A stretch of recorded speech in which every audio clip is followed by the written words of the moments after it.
حج کا دوسرا دن 9ویں ذی الحجہ عرفات کو روانگی۔ مستحب یہ ہے کہ آپ نماز فجر پڑھ کر لبیک و ذکر و درود و دعا میں مشغول رہیں یہاں تک کہ آفتاب کوہ صبیر پر جو مسجد خیف کے سامنے ہے چمکے۔ اب آپ عرفات کو چلیں۔ آپ اپنے ساتھ مناسب سامان جیسے چٹائی، چادر، بالٹی، لوٹا، احرام کا ایک سیٹ وغیرہ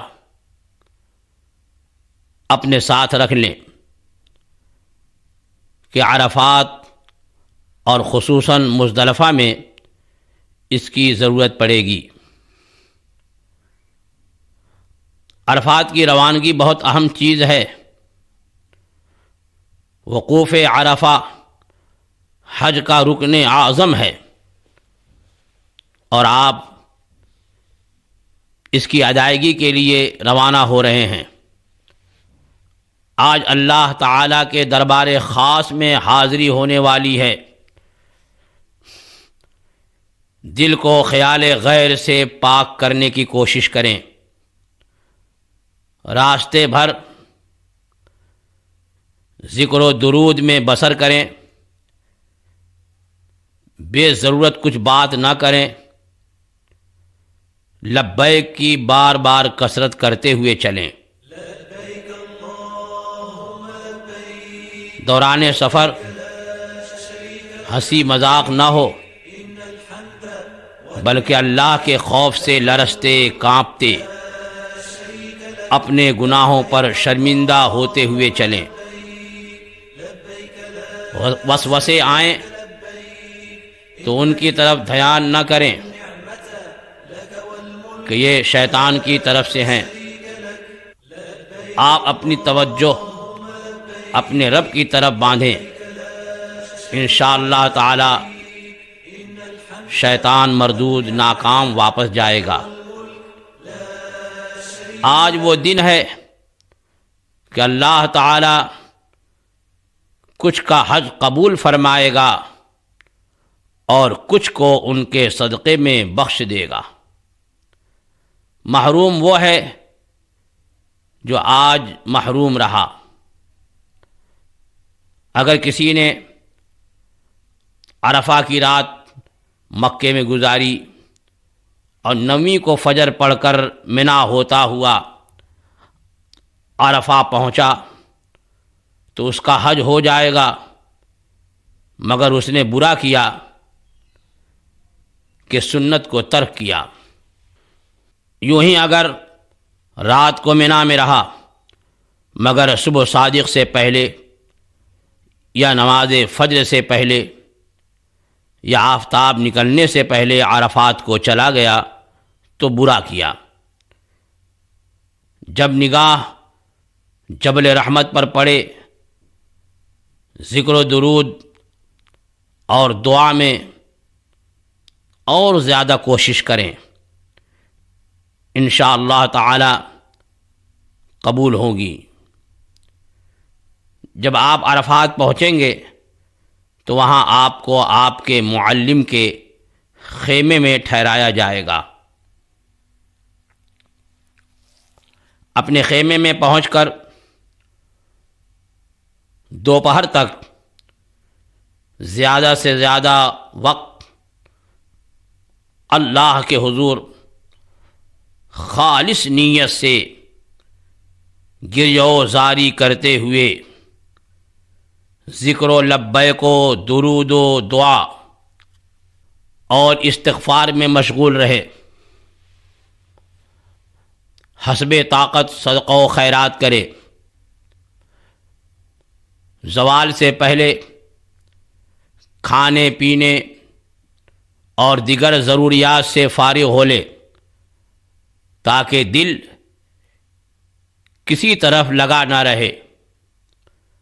آج کے دن جیسے حاجی کو روزہ رکھنا مناسب نہیں کہ دعا میں ضعف ہوگا، یوں ہی پیٹ بھر کھانا بھی سخت مضر غفلت و سستی کا باعث ہے۔ اگر زیادہ کھا لیا تو نیند آئے گی، آج کا دن تو جاگ کر اللہ کی بارگاہ میں گڑ گڑانے اور اپنی معافی طلب کرنے کا ہے اور اس کی رحمتیں مانگنے کا دن ہے۔ آج کے دن جو سویا وہ کھویا۔ تو آج 3 روٹی کی بھوک والا ایک ہی کھائے تاکہ نیند اور سستی طاری نہ ہو۔ زوال سے پہلے غسل کر لے کہ یہ سنت مؤکدہ ہے، اور غسل نہ ہو سکے تو صرف وضو کر لیں، پھر اپنے خیمے ہی میں عبادت میں مصروف رہیں۔ آپ اپنی ظہر اور عصر کی نمازیں ان کے وقتوں میں تنہا یا باجماعت اپنے خیمے میں ادا کریں۔ عرفات میں ظہر و عصر ملا کر پڑھنے کا جو حکم ہے وہ اس وقت ہے جب نماز یا تو سلطان پڑھائے یا وہ جو حج میں اس کا نائب ہو کر آیا ہو۔ جس نے ظہر تنہا یا اپنی خاص جماعت سے پڑھی، اسے وقت سے پہلے عصر پڑھنا جائز نہیں۔ مسجد نمرہ میں چونکہ امام نجدی ہوتا ہے، اس کی اقتداء میں آپ ظہر و عصر نہ پڑھیں، اور آپ کو اگر سنی صحیح العقیدہ امام ملے تو اس کی اقتداء کریں گے، ورنہ اکیلے ہی نماز ادا کریں گے۔ ان دونوں صورتوں میں آپ ظہر اور عصر کی نمازیں ان کے وقتوں میں ادا کریں۔ شریعت نے عصر کو ظہر کے ساتھ ملا کر پڑھنے کا حکم اس لیے دیا کہ یہ وقت دعا کے لیے فارغ رہے۔ اگر آپ چاہتے ہیں کہ آپ کو دعا کے لیے کافی وقت ملے تو غسل وغیرہ سے فارغ ہوتے ہی آپ فوراً موقف یعنی وہ جگہ جہاں نماز کے بعد سے غروب آفتاب تک کھڑے ہو کر ذکر و دعا کرنا ہے روانہ ہو جائیں۔